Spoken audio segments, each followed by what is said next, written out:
السلام علیکم۔ آج میں جس ٹاپک پر بات کرنا چاہتا ہوں وہ ہے حزب اللہ۔ تو حزب اللہ جو ہے یہ ایک تنظیم ہے جو کہ لبنان کے اندر کام کر رہی ہے۔ سب سے پہلے اس کی جو بنیاد ہے وہ 1985 میں رکھی گئی، اور اس کی بنیاد اس وقت رکھی گئی جب لبنان کے اندر جو ان کا صدر تھا بشار الاسد، اس کے خلاف ایک سول وار جو ہے وہ شروع ہو گئی۔ اس کو ہٹانے کے لیے لوگ جو ہے سڑکوں پر نکل آئے، مظاہرین جو ہے مظاہرے کرنے لگے، تو بہت زیادہ حالات بشار الاسد کے خلاف جو ہے خراب ہونے لگے تھے۔ تو وہاں پر کیونکہ بشار الاسد جو ہے وہ شیعہ تھا اور لبنان میں موسٹلی جو ہیں وہ شیعہ ہیں، تو اس وجہ سے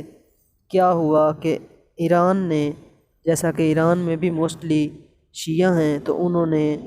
اپنی فوج کو وہاں پر بھیجا لبنان کے اندر، اور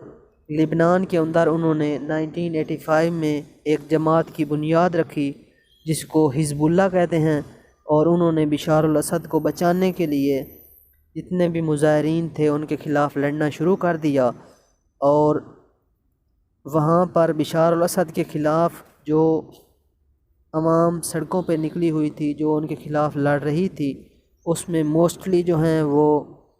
داعش کے، القاعدہ کے ممبر بھی شامل تھے جو کہ اپنے آپ کو سنی خیال کرتے ہیں۔ تو اس طرح حزب اللہ جو ہے وہ ایک شیعہ جماعت تھی، اور القاعدہ اور داعش جو ہیں وہ سنی تھی،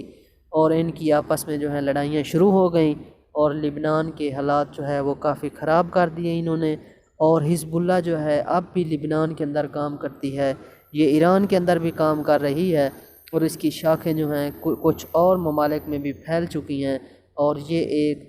بہت بڑی تنظیم بن چکی ہے جو کہ مختلف طرح سے واقعات میں اکثر ملوث ہوتی ہے، اور یہ دھماکے وغیرہ بھی کراتی رہتی ہے۔